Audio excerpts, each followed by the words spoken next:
Livro Joana d'Arc de Leon Denis, 1910.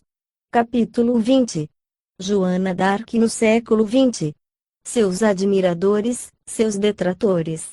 Dói-me ver que os franceses disputam entre si minha alma. Jeanne. A segunda metade do 19º século e o começo do século XX assistiram à formação de uma forte corrente de opinião, simultaneamente leiga e religiosa, a favor da Virgem Lorena. As reputações mal firmadas não resistem à ação do tempo. A fisionomia moral da heroína, ao contrário, se engrandece com o correr dos anos e rebrilha com mais vivo fulgor. De duas fontes emana essa corrente de opinião.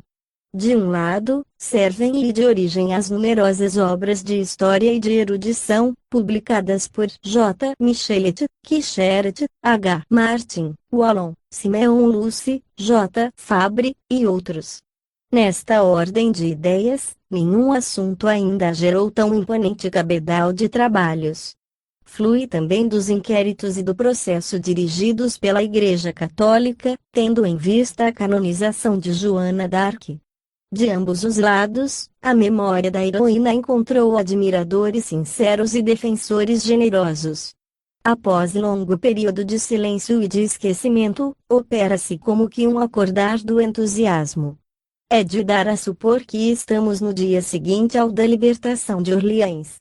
À medida que os trabalhos avançam, luz mais completa se faz.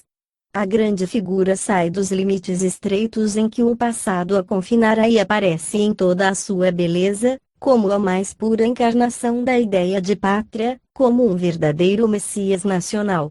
Esse ímpeto magnífico de simpatia não cessou de acentuar-se, malgrado aos esforços de alguns detratores, dos quais mais longe falaremos. Hoje, a Pucela está a pique de tornar-se o vulto histórico mais popular de nosso país. Em 1884, o gabinete político presidido por Dupuy tomou a iniciativa de uma festa nacional em honra de Joana d'Arc.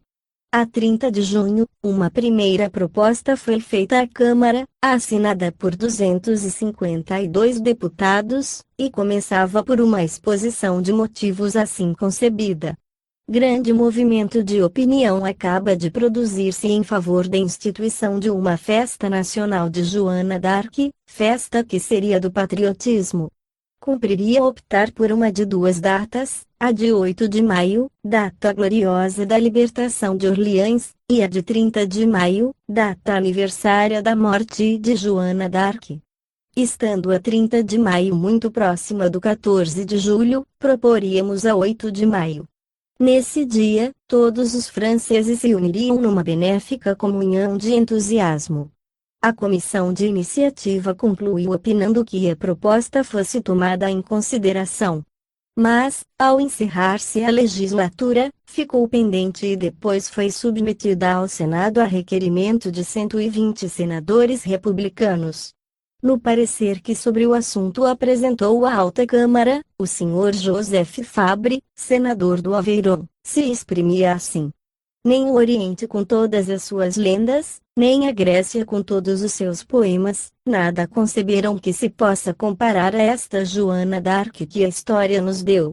Concluindo, dizia: não será azado o momento para opor-se esta grande memória às declarações perigosas de todos os pontífices do cosmopolitismo, que intentam persuadir-nos de que nem sequer nos resta a única religião que não comporta ateus, a religião da pátria. O Senado votou o projeto de lei e o enviou à Câmara.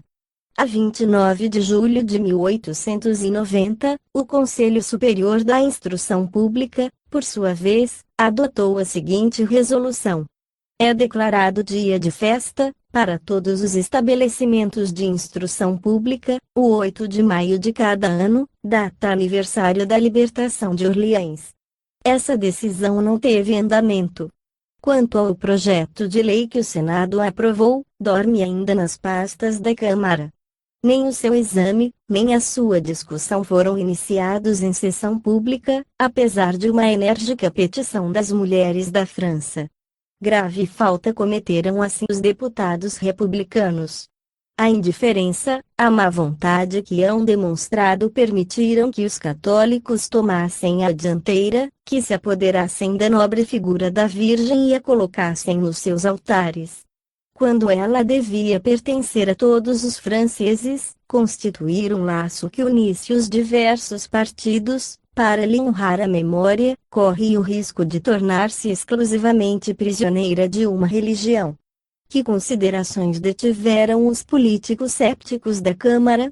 Provavelmente, as ideias de Joana d'Arc e o caráter espiritualista de sua missão. Mas, as vozes existiram, o mundo invisível interveio. A solidariedade que liga os seres vivos se estende para além do mundo físico, enlaça duas humanidades e se revela por fatos. As entidades do espaço salvaram a França no 15º século, por intermédio da heroína. Agrade ou não, a história não se suprime. A França e o mundo estão nas mãos de Deus, ainda quando governam os ateus e materialistas. A própria revolução traduz um gesto das potências invisíveis, porém, a ideia matriz, que a inspirou, permaneceu incompreendida. Pode-se combater o clericalismo e seus abusos, mas o ideal espiritualista e religioso nunca poderá ser destruído. Dominará os tempos e os impérios, transformando-se com eles, para assumir uma amplitude e elevação sempre maiores. Quanto a essa espécie de monopolização da memória de Joana pela Igreja Católica, só foi possível, não esqueçamos, graças à pequenez da alma de certos republicanos. Joana se constituiu credora da afeição tanto dos democratas, como dos clericais, por títulos da mesma valia. De fato, sua obra não é somente uma afirmação do além, senão também a glorificação do povo, de cujo seio ela emergiu, a glorificação da mulher, a do direito das nações e, sobretudo, a consagração da inviolabilidade das consciências. Muito diversa da dos republicanos de nossos dias era a maneira pela qual os homens de 89 e de 48 concebiam a personalidade ideal de Joana. Ante a sua memória, todos se inclinavam e Barbès escrevia: dia virá em que até a mais pequenina de nossas aldeias lhe erigirá uma estátua. Da parte dos católicos, o movimento de opinião em favor da libertadora se operou regular e continuamente. O bispo de Orleans, Monsenhor Dupanloup, foi o primeiro a pensar no projeto da canonização. A 8 de maio de 1869 dirigiu ao Papa Pio IX um requerimento, assinado por grande número de bispos, pedindo que a Pucela, proclamada santa, pudesse receber nos templos as homenagens e orações dos fiéis. Os sucessos de 1870 e a queda do poder temporal retardaram os efeitos dessa primeira súplica. Mas, pouco depois a questão voltou à baila e o processo de informação, ordenado em 1874, terminou em 1876. A 11 de outubro de 1888, 32 cardeais, arcebispos e bispos franceses dirigiram a Leão XIII uma suplicação, para que Joana d'Arc fosse sem demora colocada nos altares. A 27 de janeiro de 1894, a Congregação dos Ritos unanimemente se pronunciava favorável à admissão da causa e Joana era declarada venerável. É o primeiro grau da canonização. Em seguida, veio a beatificação, celebrada com grande pompa a 24 de abril de 1909, em São Paulo de Roma, por Pio X, estando presentes 30.000 peregrinos franceses, entre os quais 65 bispos. A multidão, transbordando do templo, enchia o adro e se comprimia na praça, até a colunata de Berlim.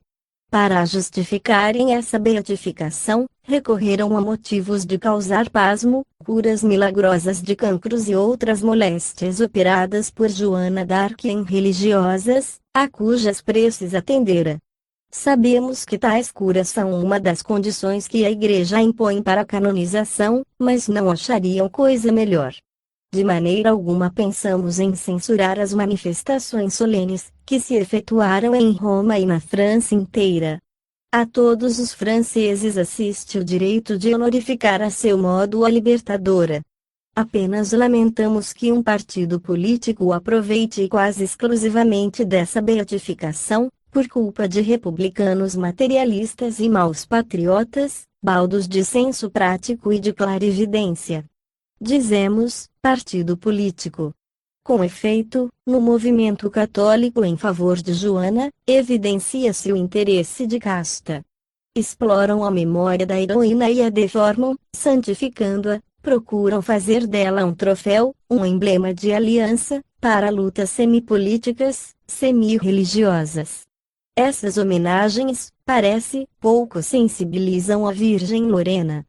Às cerimônias ruidosas, Joana prefere a afeição de tantas almas modestas e obscuras, que a sabem amar em silêncio e cujos pensamentos ascenderam até ela, como o perfume suave das violetas, na calma e no recolhimento da prece.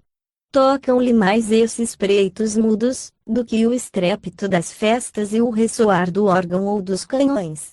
A corrente católica provocou uma corrente oposta. Só de há pouco tempo se observa, com um misto de admiração e de assombro, o delineamento de uma campanha de enxovalho contra Joana d'Arc.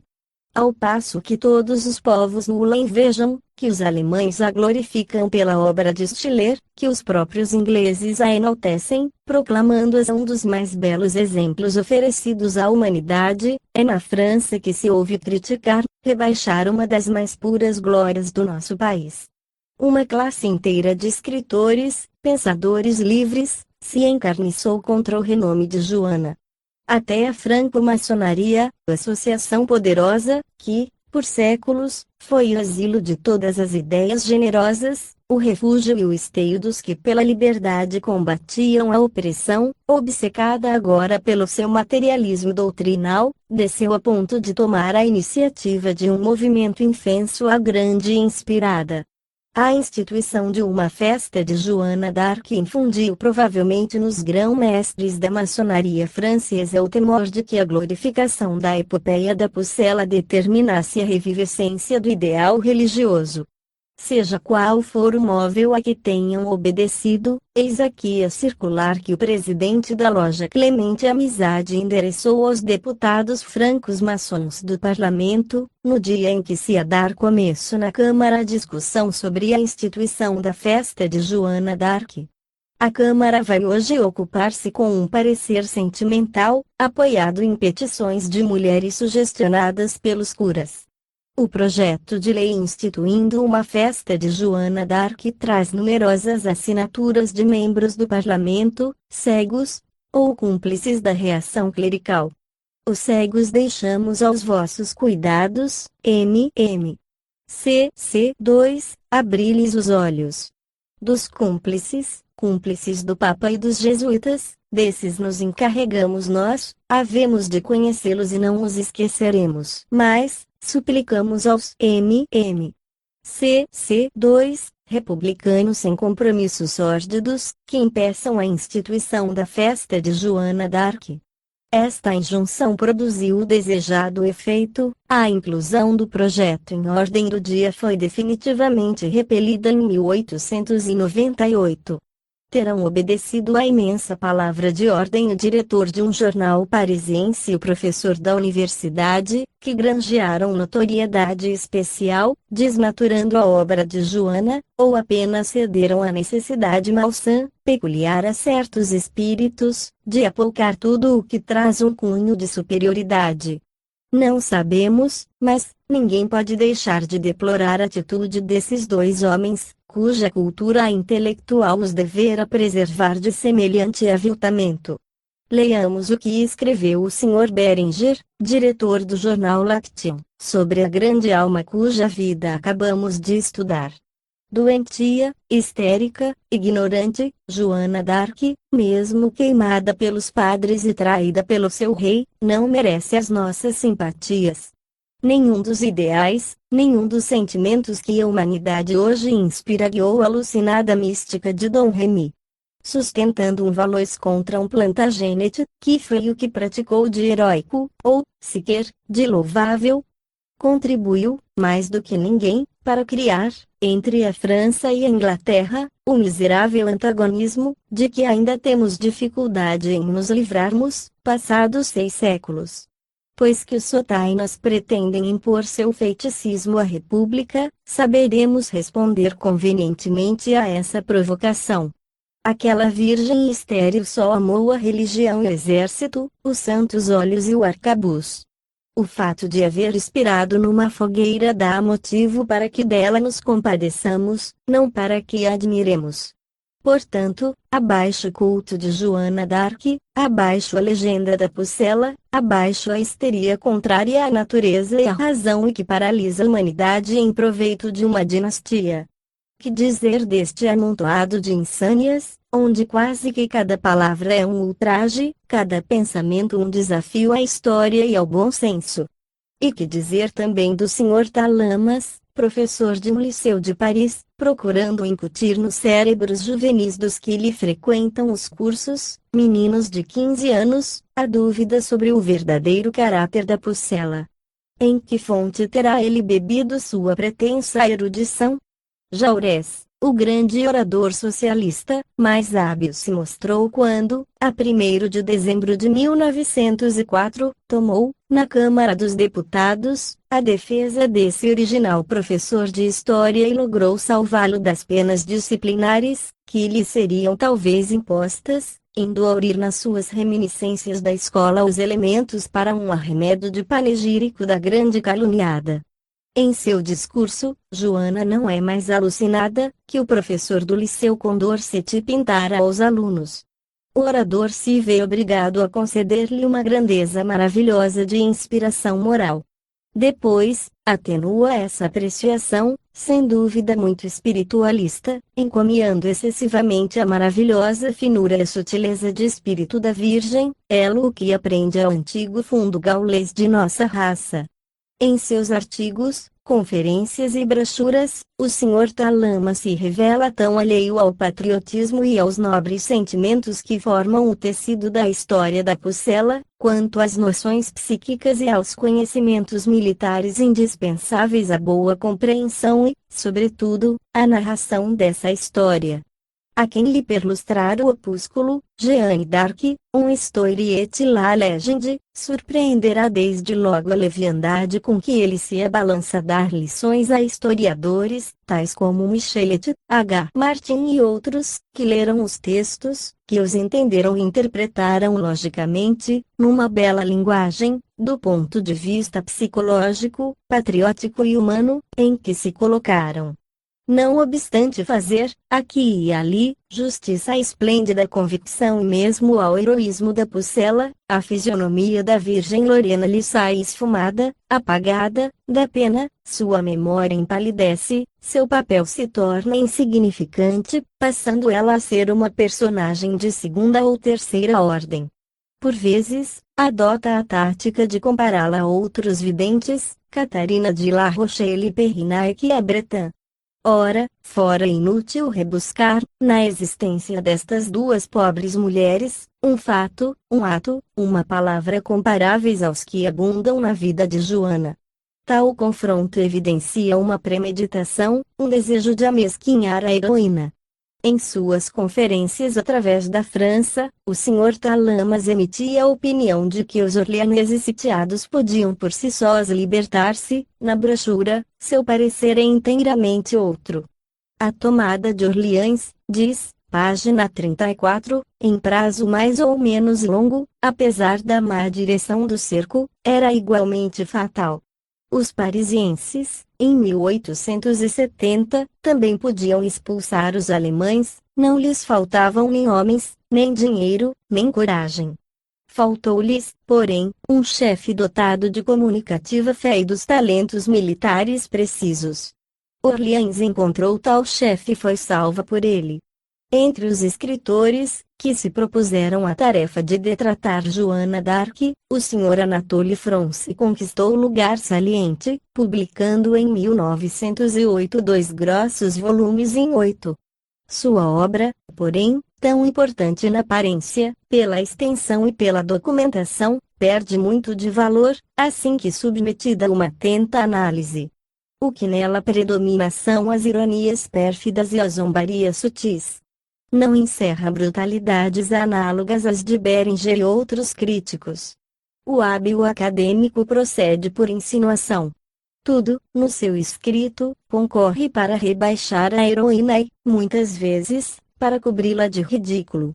Se é certo o que, em alguns casos, se digna de lhe fazer justiça, não menos certo é que, na grande maioria dos outros, a deprime ao último ponto e lhe atribui a condição de uma imbecil.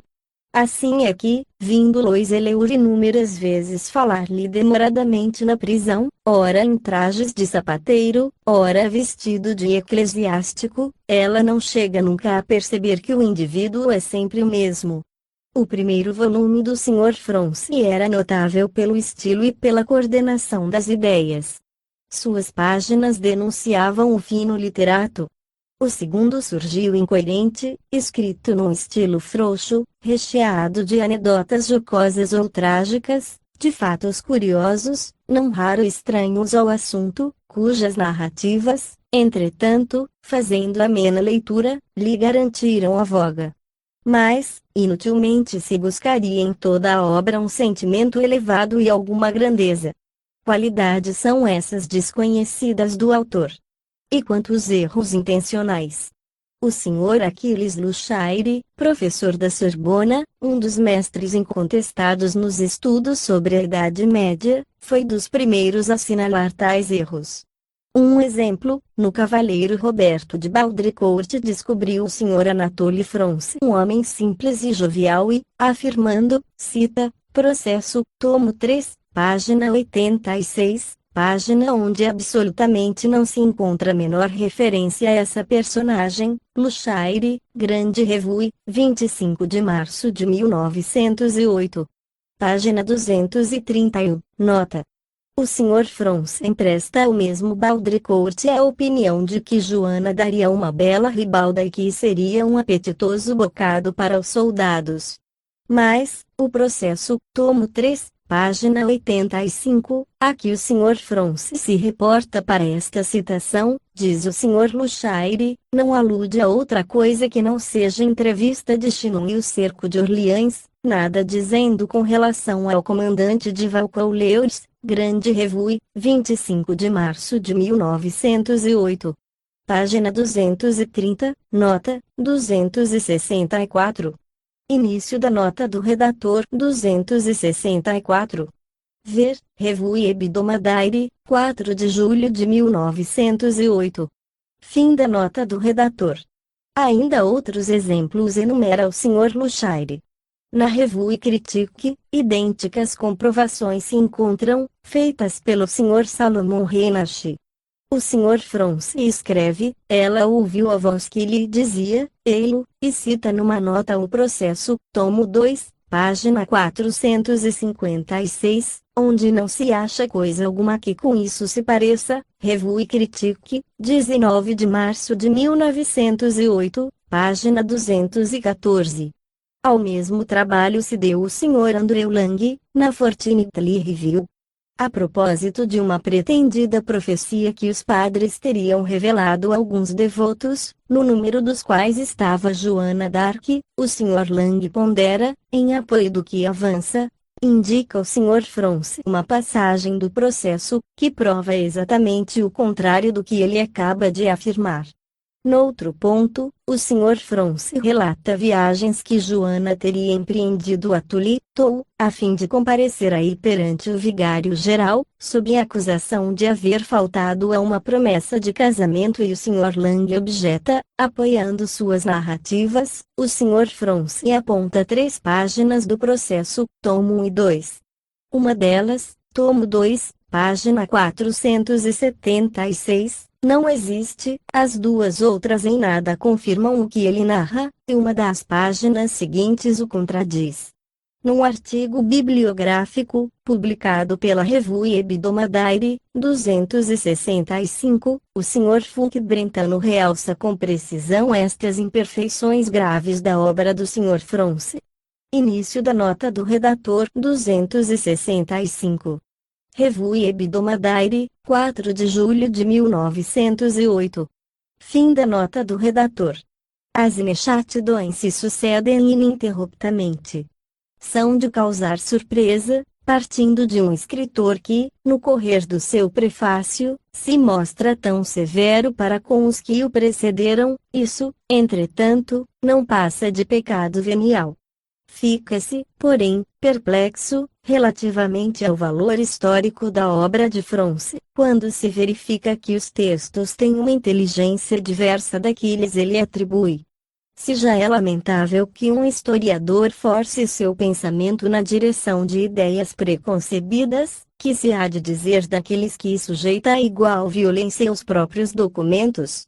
Os diferentes críticos que até hoje se ocuparam com a obra retumbante do Sr. Fronse, dessa vide Jeanne d'Arc que tanto ruído produziu antes mesmo que aparecesse, tomaram-se de espanto verificando, em muitos pontos, a propósito dos textos citados pelo autor como fundamento de sua narrativa ou de suas opiniões, que, não só esses textos estavam reproduzidos ou comentados inexatamente, mas que não continham o que quer que se relacionasse, próxima ou remotamente, com o que o autor os obrigava a dizer. O senso comum, diz o Sr. Fronse, raramente é o senso do justo e do verdadeiro, tomo 1, página 327.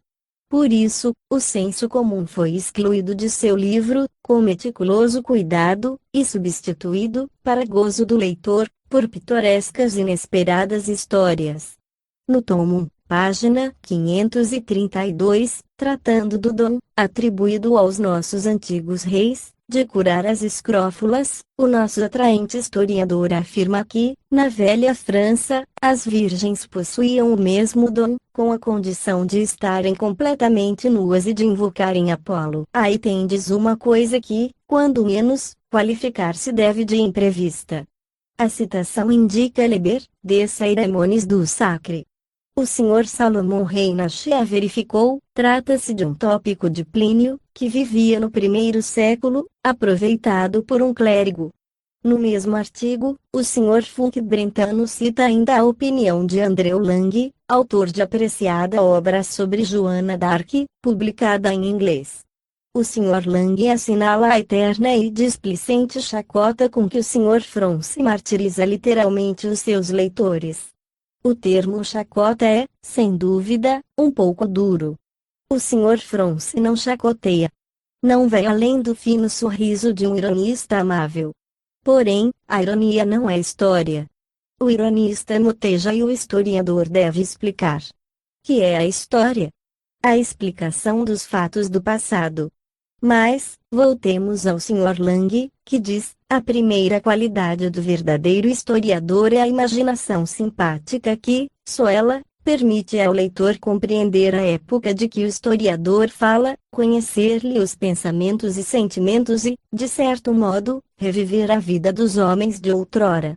Ao Sr. Anatole France falece tal dom, por maneira surpreendente. O Sr. France é um admirável sofista, tomada esta expressão no seu verdadeiro sentido.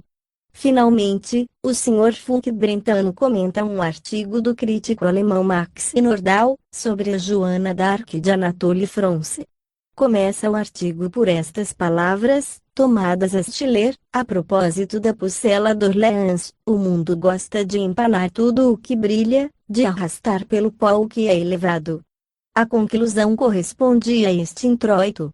Depois do trabalho de Anatole France, difícil nos será passar, sem um movimento de ombros, por diante da estátua equestre da Pucela d'Orléans.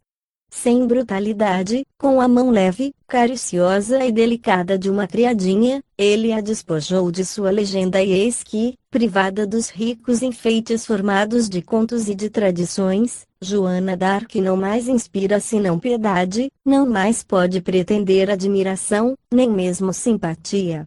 Estas linhas acentuam fortemente o caráter pérfido e malfazejo da obra de um escritor que se diz nacionalista, mas que, não compreendendo os efeitos, tem no entanto a pretensão de lhes indicar as causas, que não hesita em desfigurar os textos, para falsear a opinião. A obra do Sr. Anatole France é, sob certos pontos de vista, um erro grosseiro e uma ação má. Podem ser-lhe aplicadas estas palavras de Me de Stael a propósito da Pucela de Voltaire: é um crime de lesa pátria. A essas diatribes vamos opor a opinião de contemporâneos ilustres, que não se deixaram cegar pelo ódio político.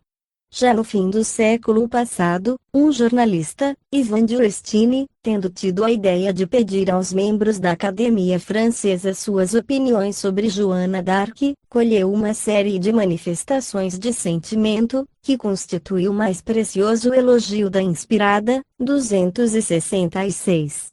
Esses homens, que são os mais graduados representantes do talento e do espírito em nosso país, timbraram em depor aos pés da heroína tributos de admiração e de reconhecimento. Início da nota do redator 266. Ver o suplemento do Figaro, de 13 de agosto de 1887. Fim da nota do redator. Pasteur escrevia: a grandeza das ações humanas se mede pela inspiração de que decorrem, sublime prova desse é certo nos dá a vida de Joana d'Arc. Gaston Boissier exclamava por sua vez: reconhecemo-la, ela é bem de nossa raça e de nosso sangue, francesa pelas qualidades do espírito, tanto quanto por seu amor à França. Mézeres, Loreno, lhe consagra os seguintes versos: se tu ressuscitais, ó ma bonne Lorraine, tu conduirás ao feu, par les montes, par la plaine. Nos jeunes bataillons vengeurs de Leusaines.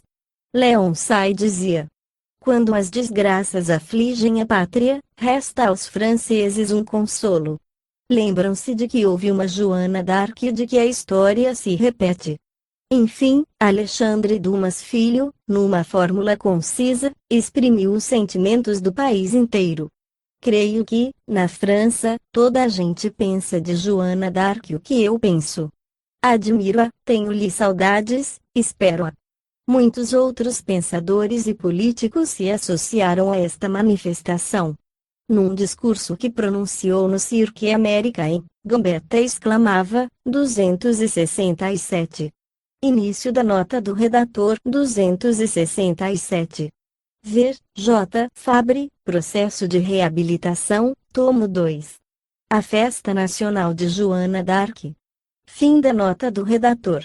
Precisamos pôr termo às contendas históricas. Devemos admirar apaixonadamente a figura da Lorena, que surgiu no século XV para abater o estrangeiro e nos restituir a pátria. De seu lado, Júlio Favre fez em Antuérpia um panegírico de Joana d'Arc, terminando assim: Joana, Pucela d'Orléans, é a França bem amada, a quem devemos dedicar-nos tanto mais quanto maiores forem os seus infortúnios, é mais ainda, é o dever, é o sacrifício, é o heroísmo da virtude. Os séculos, cheios de gratidão, nunca a bendirão bastante. Felizes de nós, se os exemplos que ela nos legou puderem retemperar as almas, apaixoná-las pelo bem e espargir, por sobre a pátria inteira, os germens fecundos das inspirações nobres e das dedicações abnegadas. Antes de Júlio Favre, Eugênio Peletin admirara Joana como a padroeira da democracia. Também ele dizia, 268. Início da nota do redator 268. J. Fabre, Processo de Reabilitação, tomo 2. Fim da nota do redator. Ó, nobre virgem, tiveste que pagar com teu sangue a glória mais sublime que já aureolou humana fronte. Teu martírio ainda mais divinizou a tua missão. Foste a mulher mais admirável que já habitou a terra dos viventes. És agora a mais pura estrela que brilha no horizonte da história. Francisque Sarcey, inscrevendo-se nas listas do bispo de Verdun, declarava: saudar com todo o seu patriotismo o dia em que as igrejas do país, sem exceção de nenhuma, se abrissem ao mesmo tempo para celebrar Joana e lhe consagrassem uma capela que as mulheres fossem ao catifar de flores. Esta declaração nos reconduz ao campo adverso, ao campo dos que pensam haver remido o passado, colocando em seus altares a estátua da heroína. Já nos explicamos suficientemente a esse respeito, no lugar apropriado. Não temos, pois, que insistir. Nas mensagens, que deixamos transcritas, a própria Joana se pronunciou sobre esse ponto. Depois da sua, a nossa palavra careceria de autoridade. Relembremos tão somente alguns conceitos e discursos, que singularmente destoam da afirmação dos escritores e oradores desse partido, conceitos e discursos segundo os quais o culto prestado à Nova Santa é um sentimento nobre sem liga, uma das mais puras formas do amor ao país.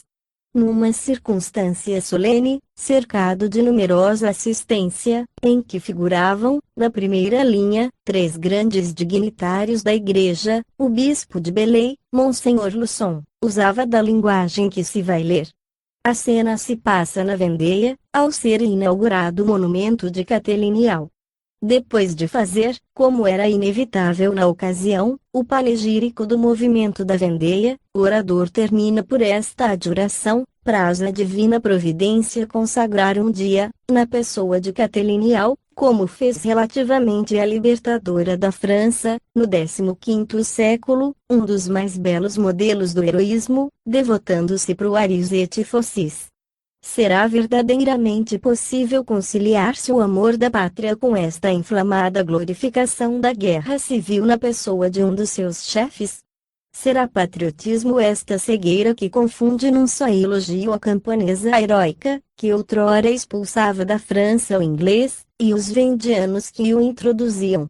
Cumpre também notar que Le Monde et l'Univers combateram vivamente a ideia de a República instituir uma festa de Joana d'Arc e sustentaram que só aos católicos e aos realistas competia celebrar a Pucela, 269. Início da nota do redator 269. Ver, J. Fabre, Processo de Reabilitação, tomo 2. A Festa Nacional de Joana d'Arc. Fim da nota do redator. Em diversos pontos da França, inúmeras manifestações políticas se têm levado a efeito, nas quais fizeram do nome de Joana d'Arc um troféu, uma arma de combate. Citemos um único exemplo. Le Journal, de 5 de julho de 1909, publicou o seguinte: Lille, 4 de julho. Efetuou-se esta tarde uma reunião realista em Lila, achando-se presentes 400 pessoas. Depois de o Sr. Pierre Lassaigne, professor jubilado, haver exposto o programa realista, o Sr. Maurice Pujo fez uma conferência sobre Joana d'Arc e concitou os realistas a adotarem a conduta da heroína, isto é, a empregarem o método violento, para chegarem ao seu objetivo. Certamente, é lícito aos católicos e aos realistas honrarem, a seu modo, tão bendita memória. Mas, que não esqueçam uma coisa, que seria um ato culposo envolverem o nome da grande inspirada em nossas lutas, em nossas dissensões e, sob o pretexto de lhe rendermos homenagem, nos empenharmos em dividir os franceses, desacreditando, pelas violências, a causa que julgamos servir. Joana pereceu vítima das paixões políticas e religiosas de seu tempo e vemos que ao presente não falta analogia com o passado, no que lhe diz respeito. Diversas correntes de opinião lhe arrastam a memória para todos os lados.